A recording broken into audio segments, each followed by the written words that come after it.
Let us journey to a land where history stretches further than the Great Wall itself, where the rivers have carried the same waters for thousands of years, and where the rise and fall of empires has shaped not just a nation, but the world. This is China, a civilization so ancient that its beginnings blur into the haze of legend, a place of emperors and warriors, philosophers and poets, merchants and inventors, from the mythical Yellow Emperor to the skyscrapers of Shanghai.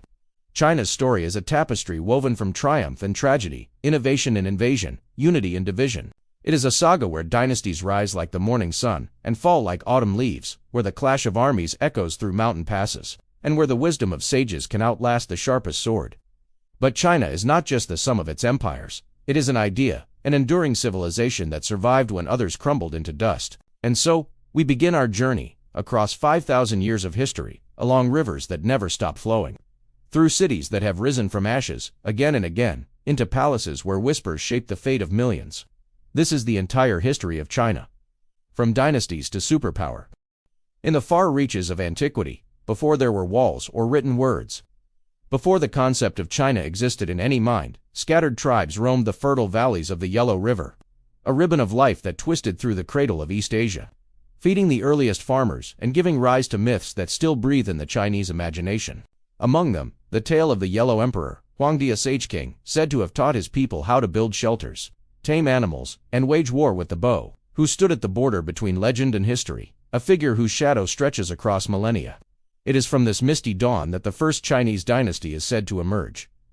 The Shang, a semi-mythical kingdom said to have ruled around 2100 BCE, whose stories come to us like half-remembered dreams, etched into later chronicles but hidden from archaeology. Its rulers said to have mastered bronze and irrigation, forging the first organized state along the river's banks, though whether they truly existed or were an invention of later scribes remains an open question, the IHI serving as a kind of origin myth for the Chinese state.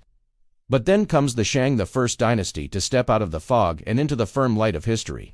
Rising around 1600 BCE, with walled cities, warrior kings, and a fascination with the supernatural ruling over a realm where the oracle bones, fragments of turtle shell and ox scapula, were inscribed with questions to the ancestors, an early form of Chinese writing whose descendants would still be recognizable to modern readers thousands of years later.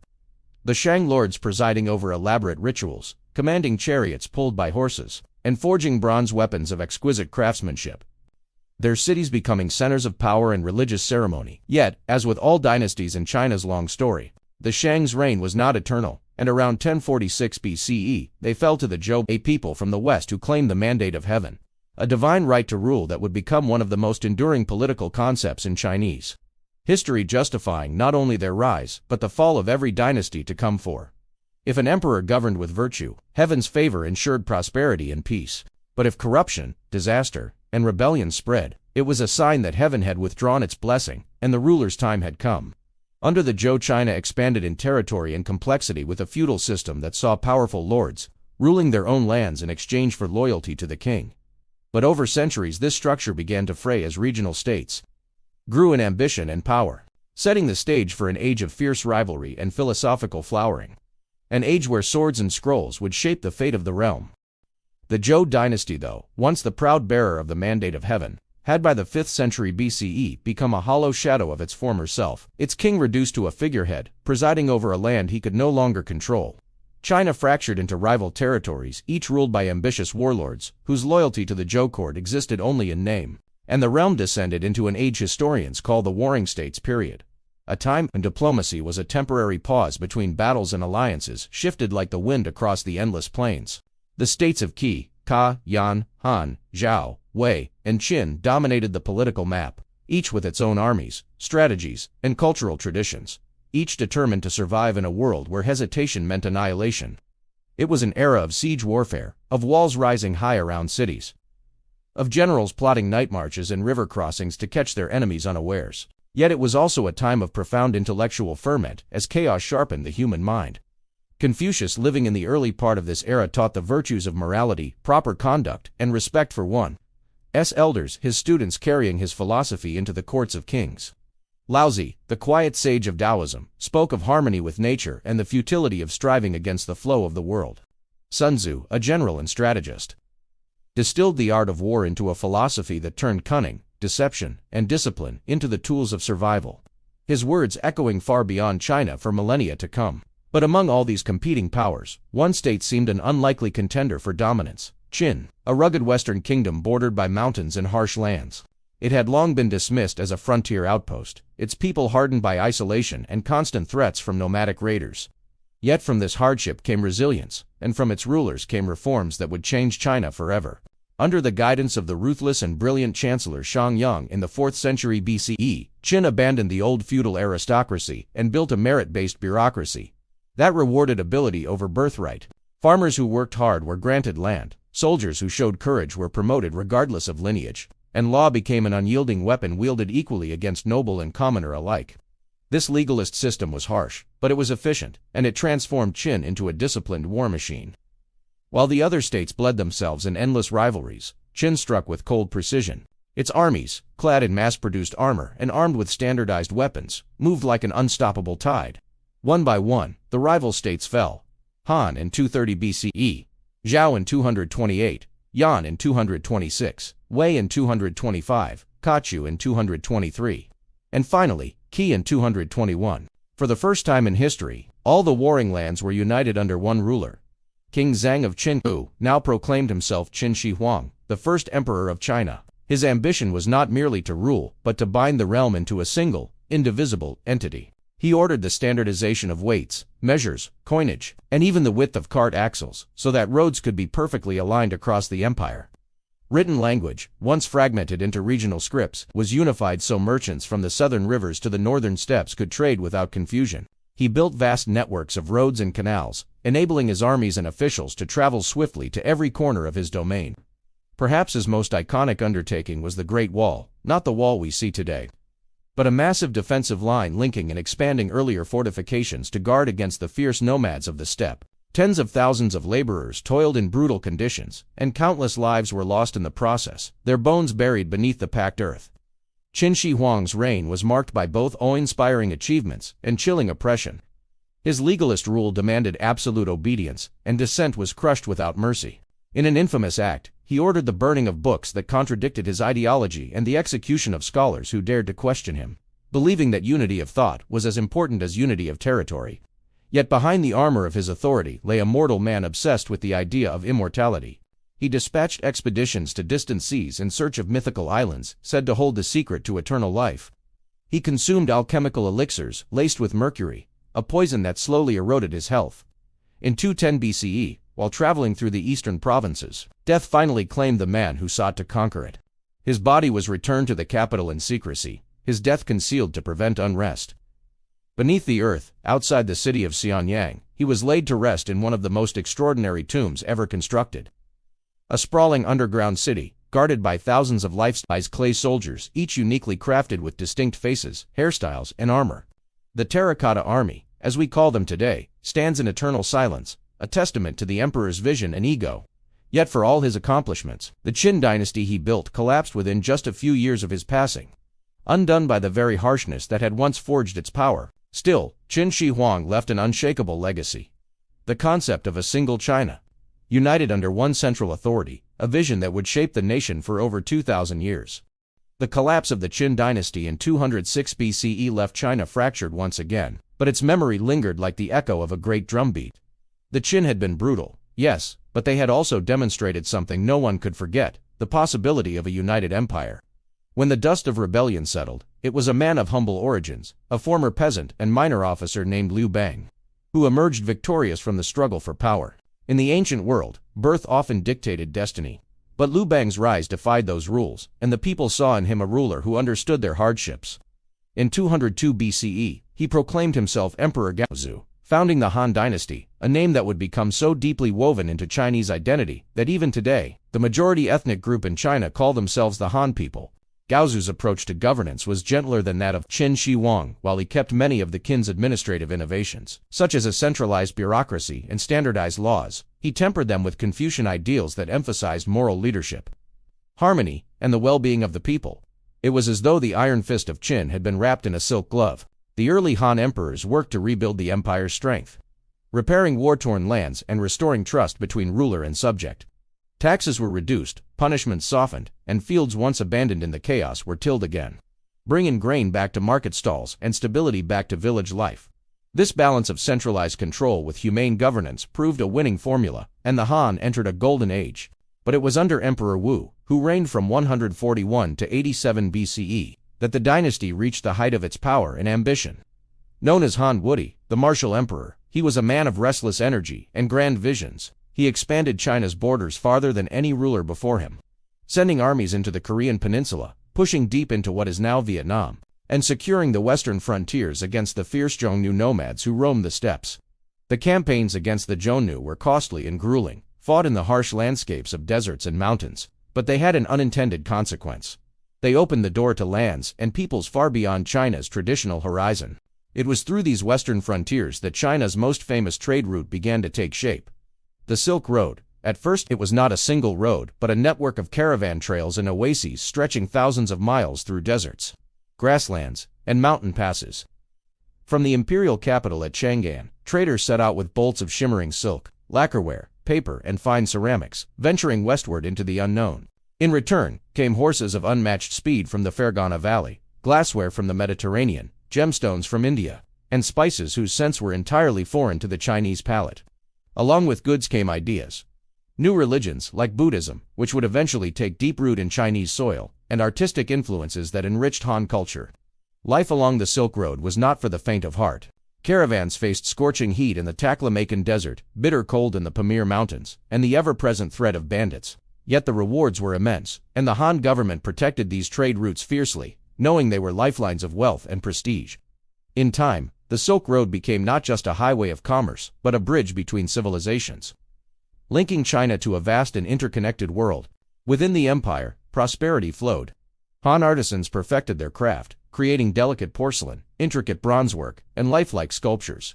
Scholars thrived under the patronage of the court, aided by a revolutionary invention that transformed learning itself. Paper. Cheaper and more practical than bamboo or silk, paper allowed knowledge to spread more widely, and the imperial bureaucracy grew ever more sophisticated.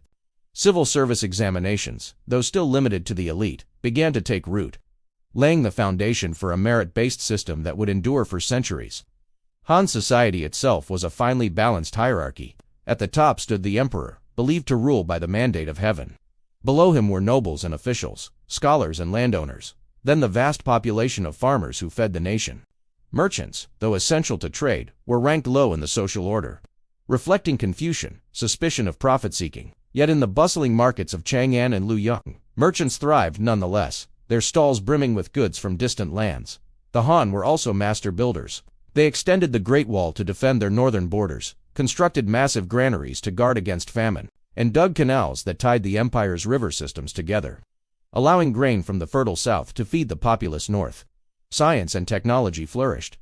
Astronomers charted the stars with remarkable precision. Doctors compiled medical texts still studied today, and engineers devised new tools for farming and warfare. But even in this golden age, shadows grew. As the empire expanded, the cost of defending its vast frontiers strained the treasury. Court politics became a dangerous game, with eunuchs, empresses, and generals vying for influence over young or indecisive emperors. Land ownership became concentrated in the hands of a few wealthy families, leaving peasants increasingly burdened by taxes and debts. By the 2nd century CE, these tensions began to boil over. Rebellions flared, most famously the Yellow Turban Rebellion in 184 CE, a massive uprising led by followers of a Taoist sect, who believed a new era of peace and equality was at hand. Wearing bright yellow headscarves, they rallied hundreds of thousands of peasants to their cause, shaking the empire to its core. Though the Han crushed the revolt, the effort weakened the state beyond repair. Regional warlords rose in power, and the once united Han realm began to fracture. By 220 CE, the dynasty that had defined Chinese civilization for over 4 centuries came to an end, giving way to an age of division and warlord rule. Yet the Han legacy was indelible.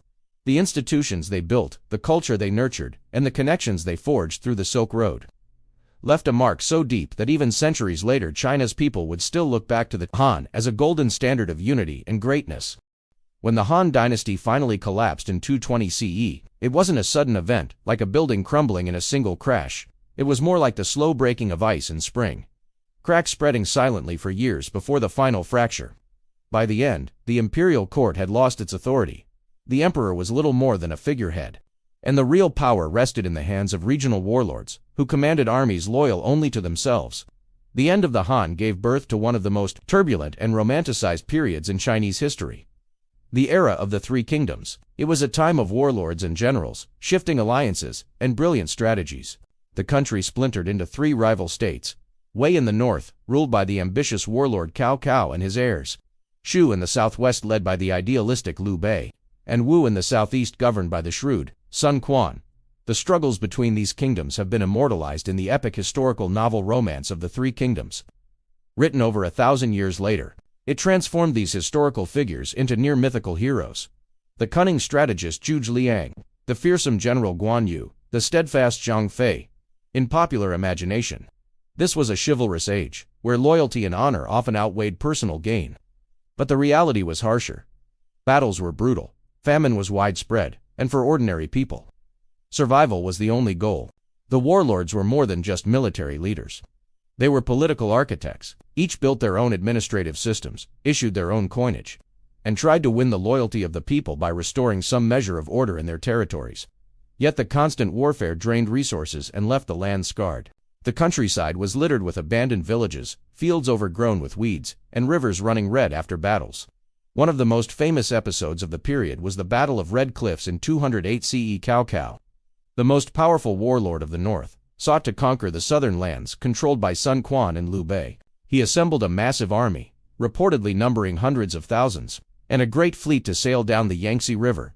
But his opponents, using clever tactics and exploiting Cao Cao's unfamiliarity with river warfare, turned the tide. In a daring move, they set fire to their own ships and sent them drifting toward Cao Cao's tightly chained fleet, creating an inferno on the river that destroyed much of his navy. The victory at Red Cliffs preserved the division of China into three states and became a symbol of strategy triumphing over brute force. Despite the chaos, the Three Kingdoms period was also a time of innovation. Military technology advanced with new forms of crossbows and improved naval tactics. Local governments experimented with land reforms, taxation systems, and trade networks. Scholars and historians, even amid war, recorded events in meticulous detail, a gift to future generations, trying to make sense of this turbulent age. But the balance between the three kingdoms could not last forever. By the late 3rd century, the state of Wei grew dominant, eventually conquering Shu in 263 CE, yet victory was short-lived. Only a few years later, a powerful general named Sima Yan usurped the throne, ending Wei and founding the Western Jin dynasty in 266 CE. For a brief moment, China was reunified.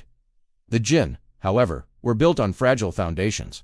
The royal family was plagued by infighting, and when the War of the Eight Princes erupted, a bloody series of civil wars between members of the imperial clan, the state was left vulnerable. In the north, nomadic tribes who had long been pushed to the edges of the empire saw their opportunity. They poured into Chinese territory, establishing their own kingdoms in what became known as the 16 Kingdoms period. The fall of the Western Jin in 316 CE split China once again, this time into a north dominated by various non-Han states and a south ruled by a succession of Han Chinese dynasties. The Eastern Jin dynasty, ruling from the city of Jiangkong, modern Nanjing, became a bastion of Han culture and tradition, while the north saw a blending of cultures as nomadic rulers adopted Chinese customs, even as they kept aspects of their own heritage. This age of division was not only a time of political fragmentation, but also of profound cultural and spiritual change. The chaos drove many to seek solace in religion, and Buddhism began to flourish in China. Monks from India traveled along the Silk Road, bringing scriptures and teachings, while Chinese pilgrims journeyed westward in search of sacred texts. Temples rose in both north and south, and Buddhist art, from serene stone statues to intricate cave murals, blossomed in this era. The period was also a time of remarkable artistic refinement. In the southern courts, poetry and calligraphy reached new heights, as scholars retreated from politics into the life of the mind.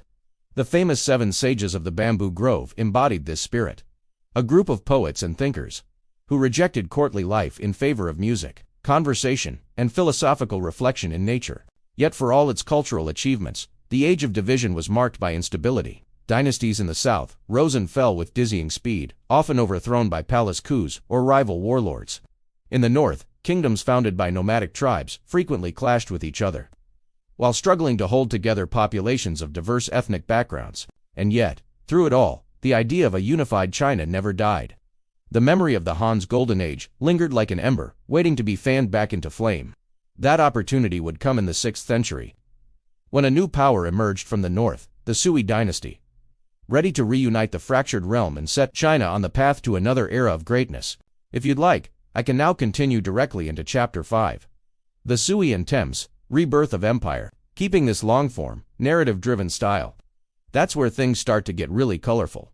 Golden ages, bustling capitals, poets, and new heights of Chinese culture.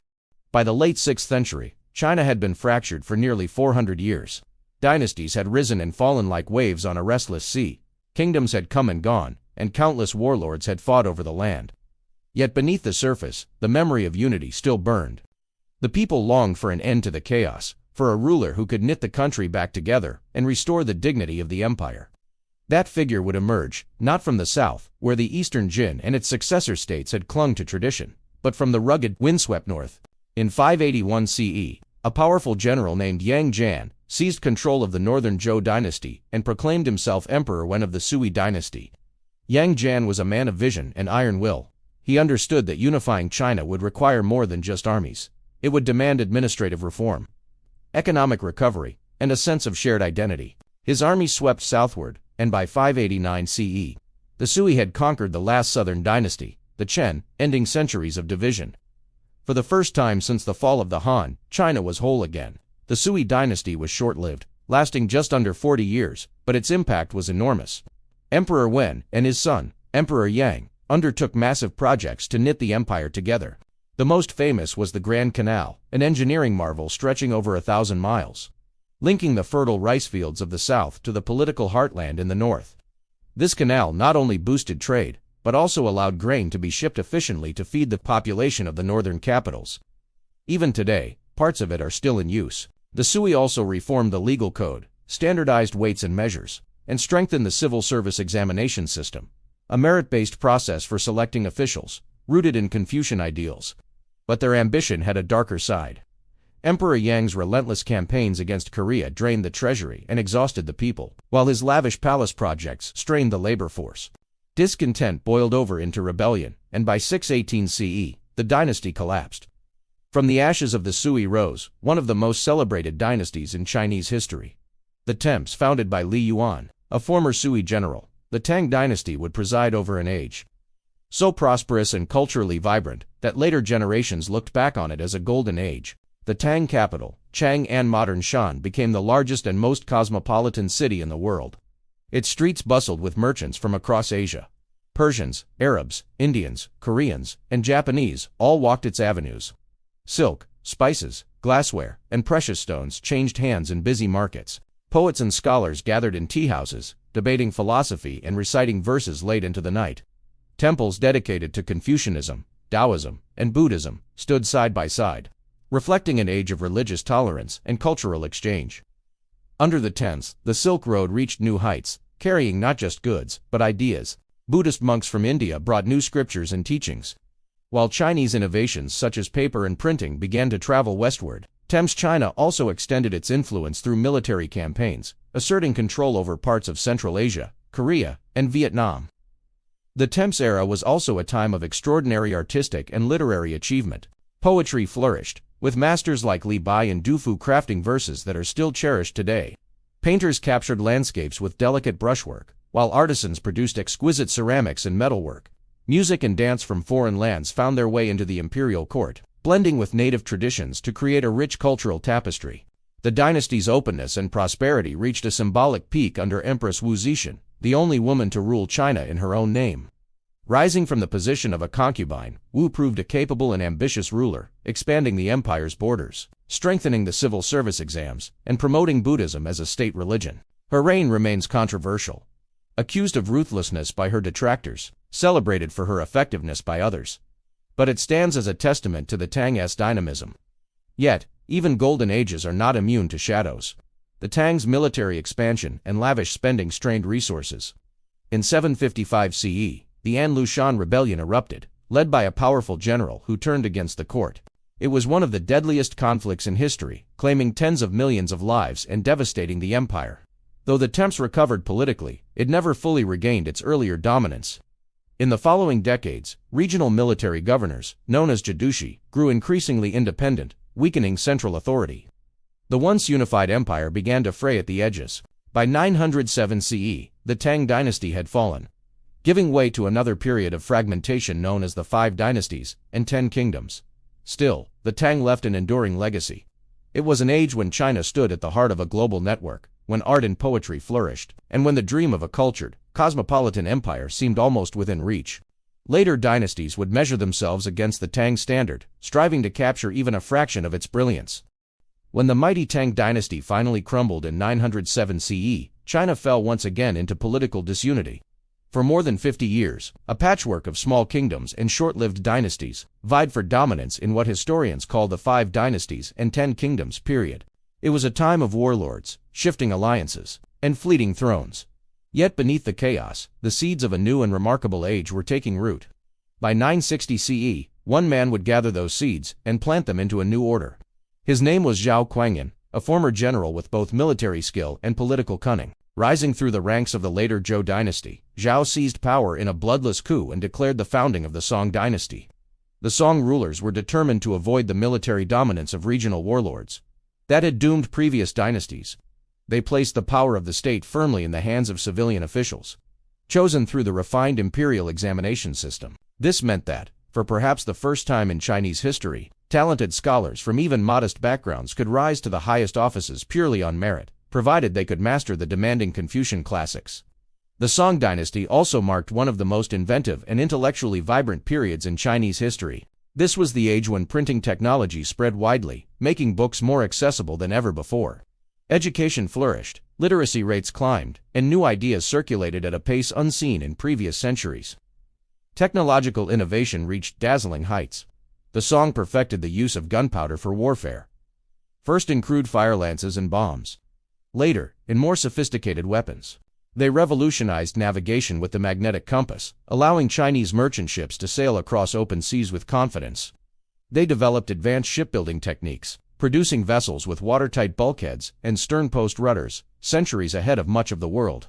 Economically, the Song oversaw the first widespread use of paper money in history, easing trade and helping the economy boom. Market towns grew into thriving cities, and bustling urban life became a hallmark of Song society. Merchants, artisans, and farmers alike enjoyed a period of relative prosperity, especially in the southern Song era after the dynasty lost control of the north to the Jurchenjin in the early 12th century. Yet the Song had a weakness: their military. By prioritizing civil governance and scholar officials over generals, they left the army underfunded and often poorly led. This vulnerability would prove disastrous when a new force emerged from the northern steppes. The Mongols, under the leadership of the legendary Genghis Khan, swept across Asia in the early 13th century like a storm. After Genghis's death, his grandson Kublai Khan set his sights on completing the conquest of China. The Mongol armies, disciplined, ruthless, and skilled in siege warfare, gradually pushed southward. In 1279 CE, the last Song stronghold fell. The child emperor and his loyal ministers fled by sea, but the dynasty was extinguished. China now belonged to the Yuan dynasty. The first time in history it had been entirely ruled by a foreign power. Kublai Khan sought to blend Mongol rule with Chinese traditions. He moved the capital to Daidu, modern Beijing, and adopted many Chinese governing practices, but the Yuan maintained a clear social hierarchy, with Mongols at the top and Han Chinese often facing discrimination. Still, Kublai proved an able ruler, promoting trade, religious tolerance, and infrastructure projects. Under the Yuan, the Silk Road experienced a spectacular revival. Merchants from as far as Italy and Persia came to China, and one of them, a Venetian named Marco Polo, would later write of the empire's wonders, captivating Europe's imagination. Foreign art, science, and cuisine mingled with Chinese traditions, creating a unique cultural fusion. But Mongol rule was never entirely stable. Natural disasters, plague, and economic mismanagement eroded public trust. Rebellions simmered across the countryside, and by 1368, the Yuan dynasty collapsed under the weight of widespread uprisings. From the chaos emerged a new native dynasty, the Ming, that would seek to restore Han Chinese rule and erase the memory of foreign domination.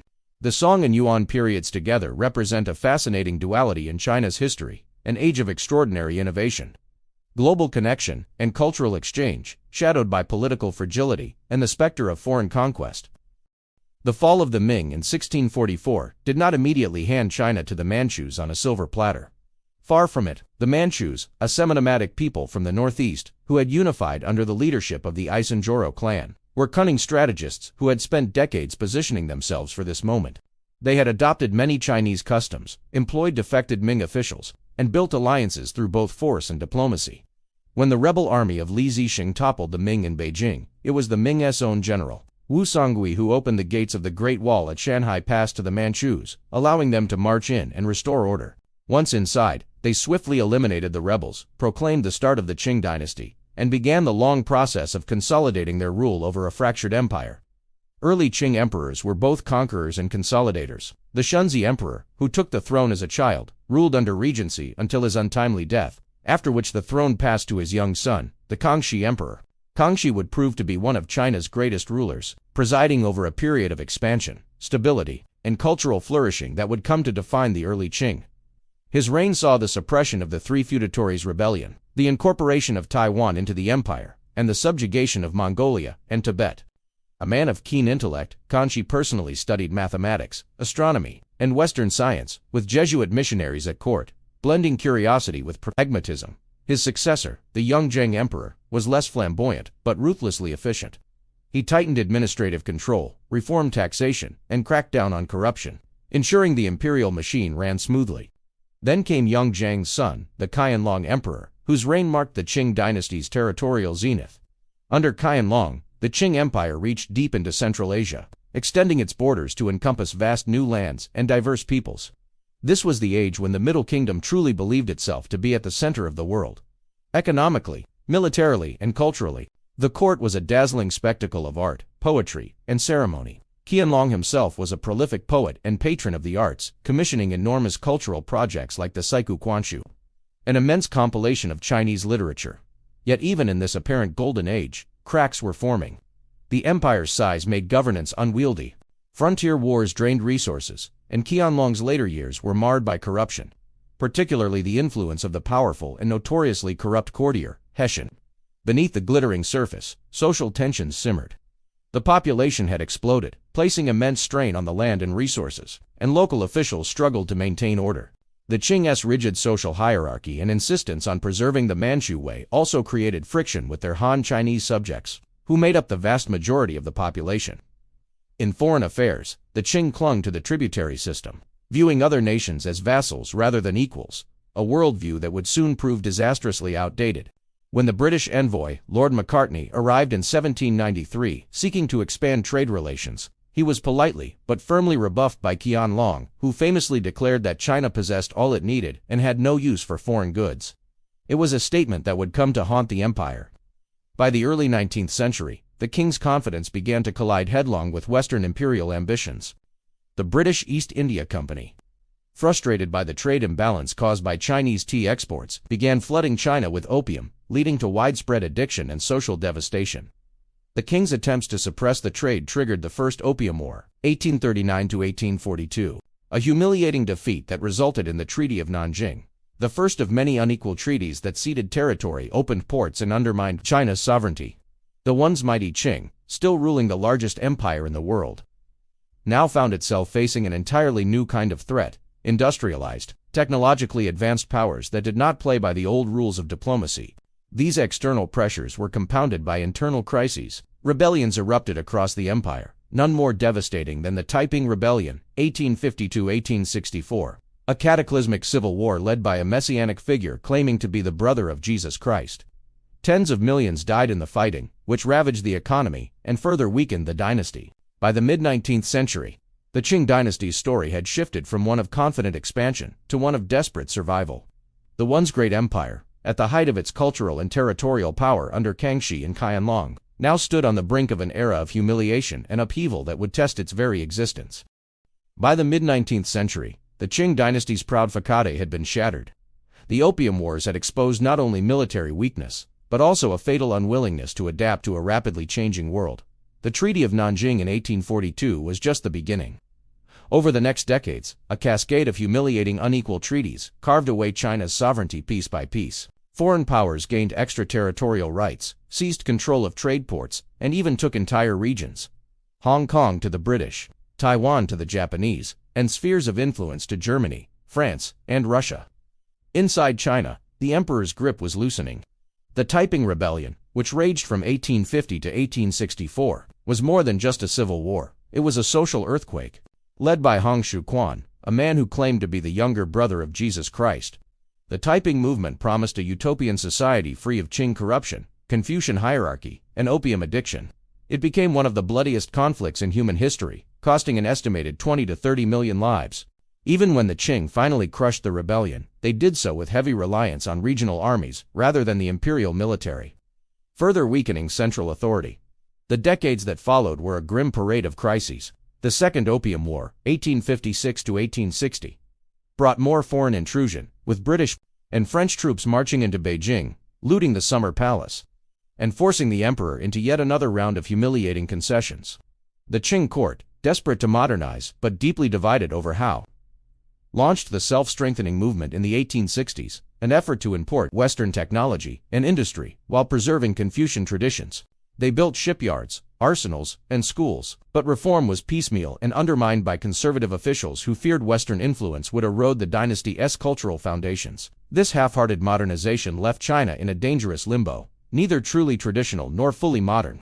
The late 19th century brought yet another humiliation. The First Sino-Japanese War 1894 to 1895. The Qing, confident in their status as the elder civilized power, underestimated the rapidly modernized Meiji Japan, and paid dearly for it. The defeat was swift and shocking. Taiwan was ceded to Japan, Korea was lost as a vassal state, and the illusion of Chinese supremacy in East Asia was shattered forever. The loss sent shockwaves through Chinese society. Intellectuals, students, and reformers began openly questioning whether the Qing dynasty itself was the root of China's weakness. In 1898, the 100 Days Reform, a bold sweeping modernization plan, was launched by the young Guangxu emperor. It aimed to overhaul the education system, modernize the military, and promote industry. But Empress Dowager Cixi, the formidable power behind the throne for decades, saw the reforms as a threat to her control.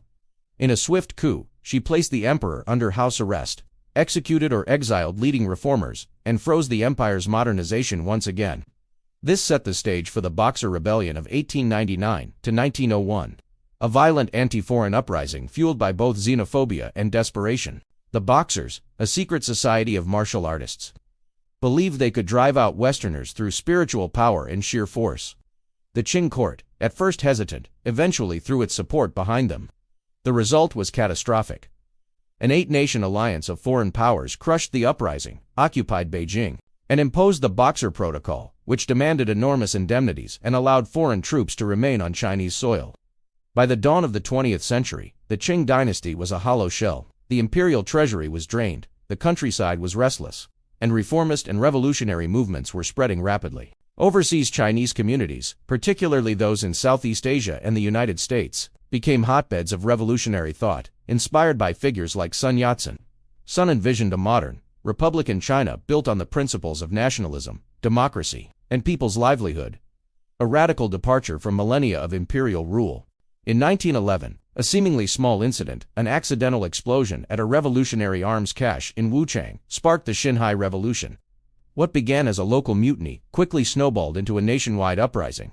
Provinces declared independence from the Qing one after another.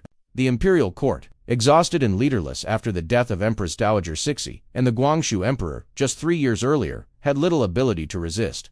The last emperor Poi was only 6 years old. Faced with the inevitable, the court negotiated with revolutionary leaders, and in February 1912, the Qing dynasty formally abdicated, bringing over 2,000 years of imperial China to an end. The fall of the Qing was not just the end of a dynasty, it was the collapse of an entire worldview. For centuries, the Son of Heaven had ruled at the center of the universe, commanding loyalty and reverence. Now, China entered an uncertain new era as a republic, fractured by warlords, foreign interference, and internal strife. Yet for all its tragedies, the king's final century left a powerful legacy, a lesson in the dangers of isolation, the costs of resisting change, and the resilience of a people determined to reclaim their place in the modern world. The storm that toppled the last empire had cleared the way for a new China to rise, though the path ahead would be anything but smooth. The abdication of the Qing in February 1912 was hailed as the dawn of a new era. Firecrackers rang out in cities across China, newspapers proclaimed the birth of the republic, and revolutionaries spoke with hope about building a modern, united nation. But beneath the celebrations lay deep fractures. The revolution had overthrown the imperial system, but it had not built anything strong enough to replace it. The first president of the republic was Sun Yat-sen, the revolutionary whose vision had inspired the Xinhai uprising. Yet Sun's tenure was short-lived. Recognizing that he lacked the military strength to unite the country, he struck a political compromise, stepping aside in favor of Yuan Shikai, a powerful Qing general who controlled the Beiyang army. Yuan was supposed to serve as a caretaker who could stabilize the fragile republic, but he had other ambitions. Once in power, Yuan began consolidating his authority, sidelining the fledgling parliament, and suppressing opposition.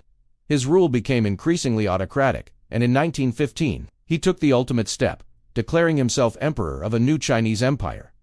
The move was a disaster. Provinces rebelled, his supporters abandoned him, and the country plunged into political chaos. Humiliated, Yuan renounced the throne after just 83 days. He died the following year, leaving a dangerous power vacuum. With no strong central government, China fragmented into a patchwork of territories controlled by competing warlords. Each commanded their own armies, collected their own taxes, and fought for influence. Beijing's government, the so-called Beiyang government, was little more than a figurehead, its authority limited to the capital and surrounding areas. Meanwhile, foreign powers tightened their grip. Japan, emboldened by its growing military strength, issued the infamous 21 Demands in 1915, seeking control over Chinese railways, mines, and even political decisions. Yuan, weak and desperate, agreed to many of them, further enraging Chinese nationalists. The First World War briefly shifted the balance of power. China joined the Allies in 1917, hoping to reclaim territories seized by Germany in Shandong. But at the 1919 Treaty of Versailles, those lands were handed not back to China, but to Japan. The betrayal ignited the May 4th movement, a massive wave of student protests that spread to cities nationwide. It was not just about Shandong, it was about the humiliation of China, the weakness of its government, and the desperate need for modernization. The movement gave birth to a new wave of intellectual and political activism, introducing Marxism, feminism, and radical reform into Chinese public life. Amid this unrest, Sun Yat-sen re-emerged as the leader of the Kuomintang KMT, or Nationalist Party. From his base in Guangzhou in the south, he sought to reunify China and end warlord rule. Lacking the military strength to do so, Sun turned to an unlikely source for help: the newly formed Soviet Union. The Soviets agreed to provide arms, funding, and advisors in exchange for the KMT's cooperation with the emerging Chinese Communist Party, CCP. This uneasy alliance, known as the First United Front, was a marriage of convenience between two very different ideologies: nationalist republicanism and Marxist revolution. When Sun died in 1925, leadership passed to Chiang Kai-shek, a skilled military commander, trained in Japan and the Soviet Union. Chiang quickly consolidated power within the KMT and launched the Northern Expedition in 1926, a military campaign to defeat the warlords and unify China under nationalist rule. The expedition was remarkably successful at first. City after city fell to the KMT, and by 1928, Chiang's forces had entered Beijing, forcing many warlords to submit to the new central government in Nanjing. But unity came at a cost. The alliance with the communists was breaking down. Chiang, deeply distrustful of their revolutionary agenda, turned on them in 1927 in what became known as the Shanghai Massacre, a brutal purge of communists and suspected sympathizers. Thousands were killed, and the CCP was driven into hiding, beginning a long and bitter civil war between nationalists and communists that would define China's future.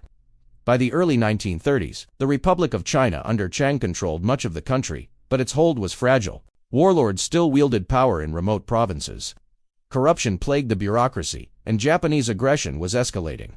In 1931, Japan invaded and occupied Manchuria, establishing the puppet state of Manchukuo under the last Qing emperor, PYD. The League of Nations condemned the act, but took no meaningful action. For China, the invasion was a chilling sign that the struggle for unity was about to be overshadowed by the fight for survival.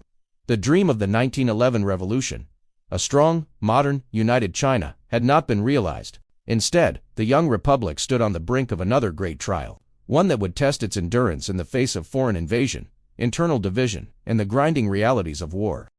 By the early 1930s, Japan's ambitions on the Asian mainland were no longer subtle. The occupation of Manchuria in 1931 was just the opening move in a strategy aimed at dominating China entirely. The League of Nations condemned the invasion, but words were cheap, and the international community was preoccupied with the Great Depression. Japan withdrew from the League in 1933, confident that no one would stop them. Inside China, the situation was grim. Chiang Kai-shek's nationalist government in Nanjing had achieved nominal unification through the Northern Expedition, but his regime was plagued by corruption, factionalism, and the lingering power of warlords. Worse still, Chiang was more focused on eradicating the communists than confronting the Japanese. He believed that the disease of the heart, internal political threats, was more dangerous than the disease of the skin, foreign aggression. This changed only under extreme pressure. In December 1936, Chiang was kidnapped by two of his own generals in the Xi'an incident. They forced him to agree to a second united front with the Chinese Communist Party, temporarily halting the civil war so both sides could face the Japanese together. It was an uneasy truce, born out of necessity rather than trust. The war's true ignition point came on the night of July 7, 1937. Near the Marco Polo Bridge outside Beijing, a minor skirmish between Japanese and Chinese troops spiraled into open conflict. Japan responded with overwhelming force, launching a full-scale invasion along multiple fronts. Beijing and Tianjin fell within weeks, followed by a relentless push southward. The Nationalist Army fought fiercely but was outmatched in both training and equipment. Japanese forces employed modern mechanized warfare, backed by naval bombardments and air superiority. Cities became battlefields, and civilians were often trapped in the middle. The worst horrors came in December 1937, when Japanese troops entered the city of Nanjing. For 6 weeks, the occupying army committed atrocities that would shock the world. Mass executions of captured soldiers, widespread rape, and indiscriminate killings of civilians. The Nanjing Massacre, or Rape of Nanking, claimed an estimated 200,000 to 300,000 lives. Foreign journalists and missionaries who witnessed the violence struggled to convey its scale, but their reports galvanized anti-Japanese sentiment globally. Despite these losses, Chiang's government refused to surrender. The nationalist capital was moved first to Wuhan and then to Chongqing, deep in the rugged interior, beyond the immediate reach of Japanese forces. There, the Chinese resistance regrouped. The communists, meanwhile, waged guerrilla warfare in the Japanese-occupied north, gaining support among rural populations. This dual strategy, nationalists holding key territory in the southwest, communists conducting hit-and-run campaigns in the north, allowed China to remain in the fight. Japan's strategy relied on capturing major cities and transportation hubs, but China's vast size and poor infrastructure worked against them. Each conquest stretched Japanese supply lines thinner, and while their armies could seize territory, controlling it was another matter. Rural resistance was constant, and Japanese reprisals often drove more civilians into the arms of the resistance. The war took a catastrophic toll on China's population. Millions fled the fighting, creating massive refugee crises. Bombing raids targeted not just military sites but also civilian centers, including the infamous 1938 bombing of Chongqing, which lasted for years and became a grim symbol of China's endurance under fire. Food shortages, disease, and displacement added to the suffering. International aid was limited at first, but slowly began to flow. The Soviet Union provided military advisors and aircraft. The United States, still officially neutral, offered some financial and material support under the Lend-Lease program. The 1939 outbreak of the Second World War in Europe shifted the global balance. When Japan attacked Pearl Harbor in December 1941, China became an official ally of the United States and Britain, transforming the Sino-Japanese War into part of the broader Pacific War. From that point on, the fight in China tied directly into Allied strategy. The Burma Road became a vital supply line, and American pilots of the Flying Tigers flew dangerous missions to defend Chinese cities. Yet, the alliance did not erase internal tensions. Nationalists and communists continued to distrust each other, often withholding cooperation, even in the face of Japanese offensives. By 1944, Japan launched its largest operation in China, Operation Ichigo, capturing vast stretches of territory and linking its occupied zones from north to south. The assault was devastating for the nationalists, whose army suffered massive losses. But by then, Japan's resources were stretched thin, and the war in the Pacific was turning against them. In August 1945, the dropping of atomic bombs on Hiroshima and Nagasaki, combined with the Soviet invasion of Japanese-occupied Manchuria, forced Japan's surrender. For China, the end of the war brought no peace, only the revival of the bitter civil war between nationalists and communists, now fought with renewed intensity and foreign backing. The Second Sino-Japanese War had claimed over 20 million Chinese lives. Cities lay in ruins, the countryside was devastated, and the dream of national unity remained as distant as ever. Yet it had also forged a deep sense of resistance and national identity, a determination that, despite foreign invasion and overwhelming odds, China would endure. When the guns of the Second World War fell silent in August 1945, China was a nation battered, starved, and exhausted. For 8 long years, it had fought the Japanese with a divided heart, nationalists and communists bound together by a temporary alliance born of necessity, but never of trust. Now, with the common enemy gone, the old rivalry returned with renewed fury. In truth, the Civil War had never truly stopped. Throughout the fight against Japan, nationalist and communist forces had clashed in small-scale skirmishes, sabotaging each other's supply lines and competing for influence over the same territories. But both sides had avoided open war, fearing it would hand victory to the Japanese. With Japan's surrender, those restraints vanished. Chiang Kai-shek, the leader of the nationalist government in Nanjing, believed that the end of the war was his moment to consolidate power. His forces were better equipped, having received substantial American military aid, including rifles, artillery, vehicles, and aircraft. Transport planes airlifted nationalist troops into key cities, racing to occupy Japanese-held areas before the communists could move in. Mao Zedong, the leader of the Chinese Communist Party, saw the post-war chaos as his opportunity to expand. His forces, hardened by years of guerrilla warfare, controlled vast swaths of the countryside in northern China. While the nationalists could hold cities, Mao's armies had the loyalty and the shelter of millions of peasants. For them, the communists were not just soldiers. They were the ones who had redistributed land, reduced taxes, and fought against both Japanese and corrupt landlords. In late 1945, under pressure from the United States, the two sides agreed to peace talks in the city of Chongqing. American envoy, General George Marshall, tried to mediate, urging both sides to form a coalition government. For a brief moment, it seemed possible that China might avoid plunging back into war, but deep ideological differences, capitalism versus communism, centralized power versus rural revolution, made compromise impossible. By 1946, the fragile truce had collapsed entirely. The Civil War entered its full-scale phase, with battles erupting across northern and central China. The nationalists initially had the advantage in numbers and equipment. They captured major communist-held cities, such as Zhangjiakou and Kalgan, and launched offensives into Manchuria, the industrial heartland left behind by the Japanese. But Mao's strategy was not to meet the nationalists head-on in every battle. Instead, his commanders, including brilliant generals like Lin Bo and Zhu De, used mobility, deception, and political work to wear down their enemies. They launched surprise attacks on isolated garrisons, cut supply lines, and then melted back into the countryside. Each time the nationalists advanced deep into communist territory, they found themselves overextended and vulnerable to counterattack. Manchuria became the turning point. After the Soviets briefly occupied the region at the end of the war, they handed much of the Japanese military equipment there to the communists. This gave Mao's forces modern artillery, tanks, and aircraft, weapons they had never possessed in such numbers before. By 1947, Lin Biao's troops began to push the nationalists out of the northeast, one city at a time. The nationalist position was also undermined from within. Rampant corruption drained resources, and soldiers often went unpaid and underfed. Inflation spiraled out of control, wiping out the savings of ordinary citizens. Worse still, many Chinese saw Chiang's government as elitist and disconnected from the suffering of the people.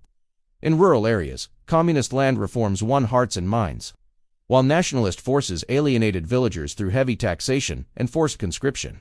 By 1948, the tide had turned decisively.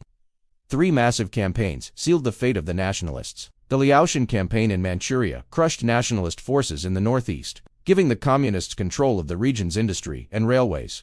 The Weihai campaign in central China became a grinding battle of attrition, where hundreds of thousands of nationalist troops were encircled and destroyed. The Pingjin campaign in northern China ended with the peaceful surrender of Beijing to communist forces in early 1949. By spring of 1949, Mao's armies swept southward almost unopposed. On October 1, 1949, standing in Tiananmen Square in Beijing, Mao Zedong proclaimed the founding of the People's Republic of China. The red flag with its golden stars was raised over the capital, marking the birth of a new era. Chiang Kai-shek refused to surrender. Gathering what remained of his armies, he retreated to the island of Taiwan, along with 2 million refugees, officials, soldiers, businessmen, and intellectuals. From Taipei, Chiang declared that his government was still the legitimate ruler of all China, vowing to one day recover the mainland.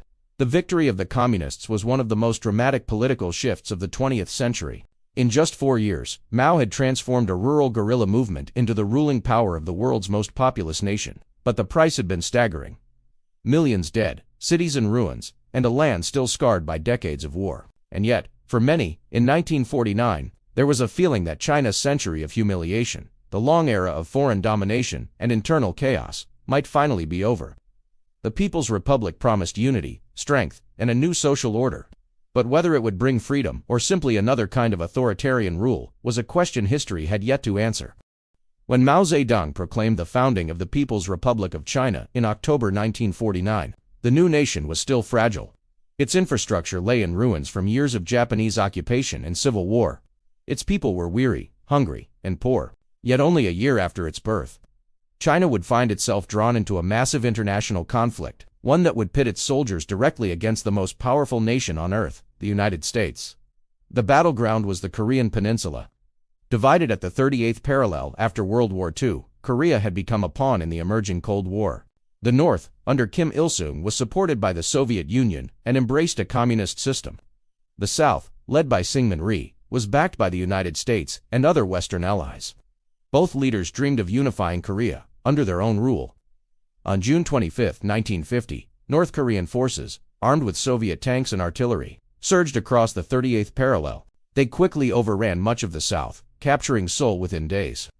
The United Nations, led by the United States, responded swiftly, sending troops to defend South Korea. General Douglas MacArthur, the legendary commander of the Pacific in World War II, took charge.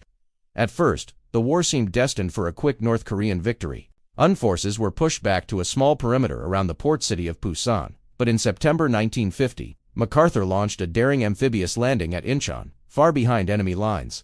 The gamble paid off spectacularly. North Korean supply lines were cut, their forces collapsed, and UN troops surged north, recapturing Seoul and driving toward the Chinese border. From Beijing, Mao and his top generals watched this advance with growing alarm. The Yalu River, marking the boundary between North Korea and China, was now within reach of American-led forces. For the Chinese leadership, this was unacceptable. The memory of foreign armies marching into China, from the Opium Wars to the Japanese invasion, was still fresh. Mao feared that if the United States occupied all of Korea, it might not stop at the border. Yet the decision to intervene was not easy. China had only just emerged from decades of war, and its army, though battle-hardened, was poorly equipped compared to the Americans. Many generals, including the respected Lin Bo, argued against getting involved. But others, like Zhou Enlai, insisted that China could not allow a hostile force to stand on its doorstep. Mao agreed. He called the coming intervention, resisting America and aiding Korea. In October 1950, under the utmost secrecy, the Chinese People's Volunteer Army began crossing the Yalu River at night. They wore padded winter uniforms and carried much of their equipment on their backs. There were no tanks, few trucks, and almost no air support. Just hundreds of thousands of soldiers, moving quietly through the mountains of North Korea. Their commander was Peng Dehua, a tough, blunt veteran of the Long March. He knew the Chinese could not match American firepower head-on, so he relied on surprise and maneuver. His troops moved at night, hid during the day, and struck where they were least expected. The first clashes came in late October, catching UN forces completely off guard. The Chinese struck hard, then melted back into the hills. Many American commanders refused to believe China had entered the war at all, thinking these were just small groups of North Koreans. That illusion shattered in late November 1950. In sub-zero temperatures, as snow fell across the Korean mountains, hundreds of thousands of Chinese soldiers launched a massive offensive. They struck along the Chosin Reservoir, in the rugged terrain of northeast Korea. The fighting was brutal and relentless. American Marines, surrounded and outnumbered, fought their way out in one of the most harrowing retreats in U.S. military history. Elsewhere, Chinese attacks drove UN forces back hundreds of miles. By early 1951, the war had stabilized again, this time near the 38th parallel where it had begun. For the next 2 years, the conflict settled into a bloody stalemate. With trench warfare, artillery duels, and night raids reminiscent of World War I, the front barely moved, but the casualties mounted on all sides. For China, the war was both a triumph and a burden. It had stood up to the United States and prevented the unification of Korea under a pro-Western government. On the world stage, the People's Republic had shown that it was willing to fight, and able to win, against a far stronger adversary. But the cost was staggering. Hundreds of thousands of Chinese soldiers were killed or wounded, and the economic strain was immense. The war delayed much-needed reconstruction at home, and strained relations with both the Soviet Union and the West. In July 1953, after long and bitter negotiations, an armistice was signed. Korea remained divided, the border almost exactly where it had been 3 years earlier. The war had changed little on the map, but it had transformed China's role in the Cold War. The Korean War had been China's baptism of fire. As a new state, it had shown the world that the sick man of Asia, the phrase once used by Western powers to belittle China, was gone. In its place was a nation ready to defend its borders, project its influence, and shape the future of Asia. The Korean War had ended. China had survived, even impressed the world. But at home, life remained harsh. Villages were poor, food was scarce, and industry lagged far behind the West. Mao Zedong believed he had the answer. In his mind, China didn't need decades to modernize. It could leap ahead in just a few short years. It would be, as he called it, a great leap forward. The vision was bold. Mao imagined a China that would outproduce Britain in steel within 15 years and become an industrial powerhouse to rival the West. Farms would feed vast cities. Factories would churn out goods, and the people would live in a new socialist paradise. But to achieve this, Mao believed, China needed more than just policy changes. It needed a complete reorganization of society itself. By 1958, the plan was in motion. Small villages were merged into giant communes, each holding thousands of people. Private farming was abolished. Land, tools, and even cooking pots were pooled together. The commune was supposed to be a self-sufficient unit. Part farm, part factory, part living community. Families ate in communal canteens, children were raised in shared nurseries, and work was assigned collectively. Mao also had another obsession: steel. He was convinced that industrial output was the key to national strength. But China's factories were too few, so he ordered millions of peasants to build backyard furnaces, crude brick kilns where scrap metal could be melted into steel. Across the countryside, cooking pots, bicycles, even farm tools were thrown into the flames. Smoke and sparks lit up the night sky as villagers worked around the clock, hammering and pouring molten metal. At first, the numbers looked dazzling. Commune leaders proudly reported record harvests and unprecedented steel production. But in truth, much of the steel from backyard furnaces was useless pig iron, brittle and impure. And the supposed bumper harvests were often exaggerated to please officials. These inflated reports created a deadly cycle. The central government believed the country had more grain than it actually did, so it took larger and larger quotas for cities and export, leaving the countryside with little to eat. Meanwhile, with so much labor diverted to steelmaking and public works, there were fewer hands left to tend the fields. Nature, too, turned against China. In 1959 and 1960, poor weather hit key farming regions, but the government refused to slow down its demands, insisting that the people could overcome any obstacle through sheer revolutionary will. The result was catastrophe. By the early 1960s, famine swept across vast stretches of the countryside. Starvation claimed millions of lives. The exact number remains debated, but most historians agree it was in the tens of millions. Villages were emptied, fields lay fallow, and families were torn apart. In Beijing, the mood shifted. Even some of Mao's closest allies, like Liu Shaoqi, began to criticize the policies. They argued that the Great Leap Forward had gone too far, too fast, and that China needed to return to more practical methods of farming and production. Mao, unwilling to admit failure, stepped back from day-to-day governance, allowing others to take the lead for a time. The communes were scaled back, backyard furnaces dismantled, and private farming quietly allowed to return in some areas. The Great Leap Forward was meant to be a triumph, a show of socialist strength and unity. Instead, it became one of the worst man-made disasters in history. For Mao, it was a political and personal humiliation, but not the end of his influence. In time, he would find a way to return to the center of power, and when he did, the consequences would shake China yet again. By the mid-1960s, Mao Zedong had stepped back from the forefront of Chinese politics. The disastrous Great Leap Forward had tarnished his image, and other leaders. Pragmatic, cautious figures like Liu Shaoqi and Deng Xiaoping were guiding China toward recovery. Farms were producing again, markets were quietly returning, and the economy was stabilizing. But for Mao, this correction was deeply troubling. He feared that China was drifting away from his revolutionary vision and toward what he saw as a dangerous, creeping capitalism. Worse still, he believed the Communist Party itself was becoming corrupt and complacent. And so Mao decided on something extraordinary.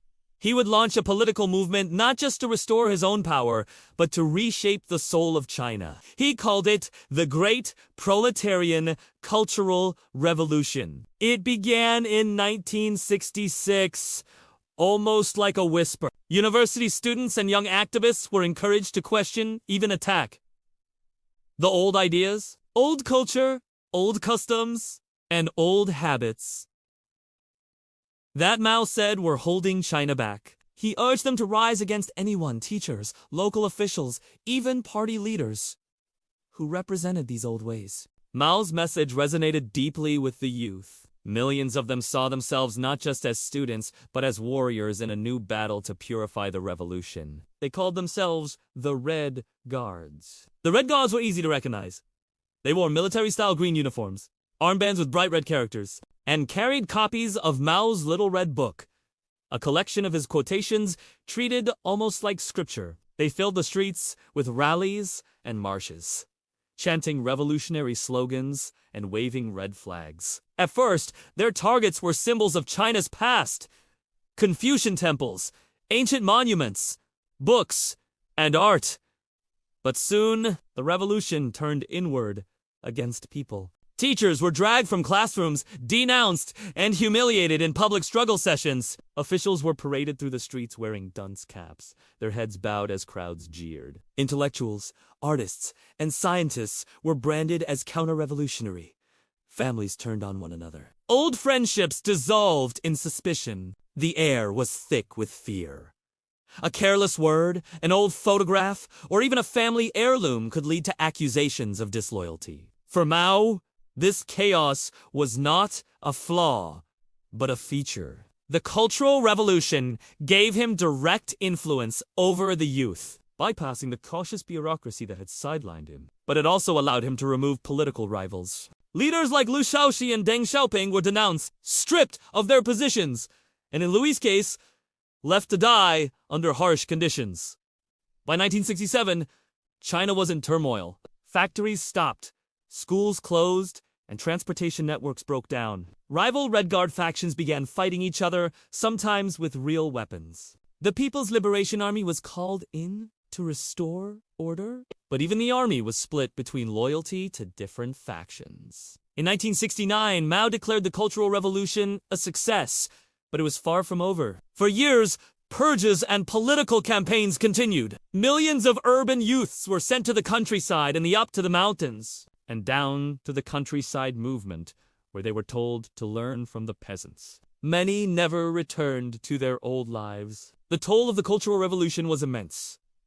Not just in lost lives, but in shattered families, destroyed cultural heritage, and a generation deprived of education. Yet Mao's personal authority was restored. His face once again looked down from giant posters across the nation, and his words were treated as unquestionable truth. When the Cultural Revolution finally wound down in the mid-1970s, China was exhausted. The country had survived yet another storm of its own making, and the question loomed: what would come after Mao? The answer would arrive sooner than anyone expected, and it would mark the end of an era that had defined modern China for nearly 3 decades.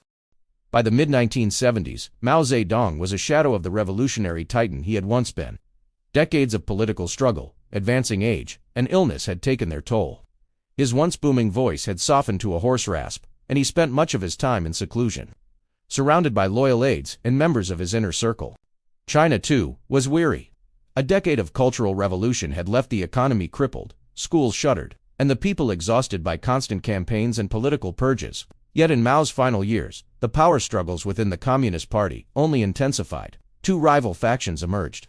On one side stood the so-called Gang of Four, led by Mao's last wife, Jiang Qing, along with her political allies. They were staunch defenders of the radical policies of the Cultural Revolution and sought to continue Mao's revolutionary vision after his death. On the other side were the pragmatists, veteran revolutionaries like Deng Xiaoping, who believed China needed stability, order, and above all, economic reform. Mao had an uneasy relationship with Deng in these years. Deng had been purged during the Cultural Revolution, but was later brought back to help restore order. Mao distrusted him, fearing his pragmatic approach would lead China away from revolutionary ideals. Yet Mao also recognized Deng's competence, especially when it came to fixing the economic damage. This tension meant Deng was alternately promoted and sidelined, depending on the political winds. On September 9, 1976, Mao Zedong died in Beijing at the age of 82. The news shook China to its core. For millions, Mao was more than a leader. He was the embodiment of the revolution, the man who had united the country and ended a century of humiliation. State radio and newspapers carried the news in solemn tones, and cities across China were draped in black and white mourning banners. In Tiananmen Square, crowds wept openly, many collapsing to their knees before Mao's portrait. Yet beneath the public grief, the real battle was just beginning. Without Mao's unifying presence, the Communist Party was left without a clear leader, and the factions moved quickly. The Gang of Four attempted to consolidate power, hoping to carry forward Mao's radical legacy. But they underestimated the resentment their cultural revolution policies had sown among both the public and the party elite. In October 1976, barely a month after Mao's death, the Gang of Four were arrested in a sudden and decisive move, orchestrated by Huagofeng, Mao's chosen successor, with the support of key military leaders. The arrest was swift and bloodless, and it marked the end of the Cultural Revolution era. At first, Huagofeng seemed poised to lead China into a new chapter. He promoted the so-called to-whatever's policy. Whatever Mao had said, they would uphold. Whatever Mao had decided, they would follow. But this rigid adherence to Mao's line quickly clashed with the growing desire for reform. Hua's authority was also undermined by his lack of deep revolutionary credentials compared to older party veterans. Enter Deng Xiaoping, though still officially rehabilitated only cautiously after his earlier purges. Deng worked behind the scenes to gather support among senior officials and military leaders. Deng was a pragmatist to the core, famously declaring that it didn't matter whether a cat was black or white, so long as it caught mice. For him, ideology was secondary to results. By 1978, Deng had emerged as China's paramount leader, though he never formally took the top title of head of state or party chairman. Instead, he operated from behind the scenes, using his influence to guide the nation. And what he envisioned was nothing short of revolutionary. But in a completely different sense from Mao, Deng believed China could no longer afford endless political campaigns and isolation from the global economy. It needed modernization, science, technology, and trade. Under Deng, China began to take its first steps toward what would become known as the Reform and Opening Up era. Peasants were allowed to farm their own plots of land under the household responsibility system. Special economic zones were established to attract foreign investment. Universities reopened, scientific research restarted, and for the first time in decades, Chinese students began traveling abroad in significant numbers. The shift was not without resistance. Hardline Maoists saw Deng's policies as a betrayal of the revolution, a slippery slope toward capitalism. But Deng pressed forward, arguing that China could learn from the outside world without abandoning socialism. In the years following Mao's death, China's transformation was gradual but unmistakable. The days of mass political purges and endless ideological campaigns were fading. In their place came factories, trade deals, and a cautious engagement with the global community. Mao's portrait still hung over Tiananmen Square, and his embalmed body lay in a crystal coffin in the Mao Mausoleum. His legacy remained officially untouchable, but in practice, China was moving in a new direction. One shaped less by revolutionary fervor and more by the practical calculations of Deng Xiaoping. The stage was now set for one of the most dramatic economic transformations in history. As China shifted from a closed agrarian society to a rising industrial powerhouse, but the road ahead would be anything but smooth. And the tensions between reform and control would continue to shape the nation's path. When Deng Xiaoping emerged as China's undisputed leader in the late 1970s, he inherited a nation still reeling from decades of political upheaval. The Cultural Revolution had left the economy stagnant, factories idle, and rural poverty widespread. For all the slogans and campaigns of the Mao era, ordinary Chinese still struggled to feed their families, let alone imagine prosperity. Deng understood that revolutionary zeal alone could not plow fields, build factories, or light cities. China needed a new path, one that preserved Communist Party control while unleashing economic energy.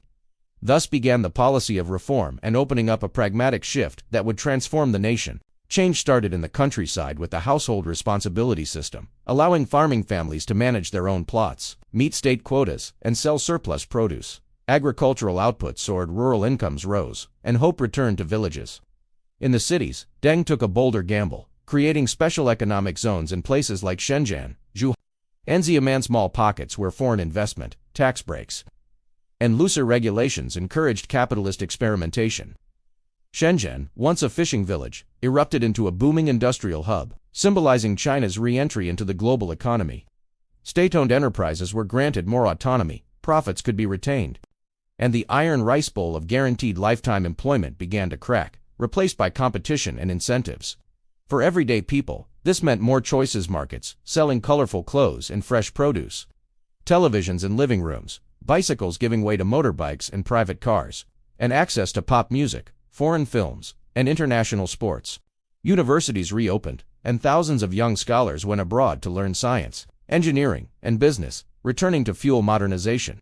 Yet reform brought challenges: growing inequality between coast and interior, rising corruption, and fears among party hardliners that openness could erode socialism. Still, Deng pressed on, convinced that a controlled embrace of market forces was the only way to lift China from poverty and secure its place in a rapidly changing world. In the wake of the Tiananmen crackdown, China's leadership faced a daunting balancing act: preserve political control while reigniting the economic momentum that had been momentarily stalled by international condemnation and sanctions. Deng Xiaoping, now in the twilight of his career, understood that the future of his reforms depended on keeping the country focused on growth rather than political dissent. In 1992, he embarked on his now famous southern tour, visiting booming coastal cities like Shenzhen and Guangzhou to reaffirm that development is the hard truth. His message was clear: China would not turn back. Foreign investment returned, factories multiplied, and millions left the countryside for new industrial hubs, beginning the largest urban migration in human history. By the mid-1990s, Jiang Zemin had emerged as the new central figure, steering China through its accession to the World Trade Organization in 2001, an event that supercharged its integration into the global economy. Skyscrapers rose almost overnight in Shanghai and Beijing, and Chinese goods flooded the world's markets, from cheap electronics to mass-produced clothing, earning the country the title world's factory.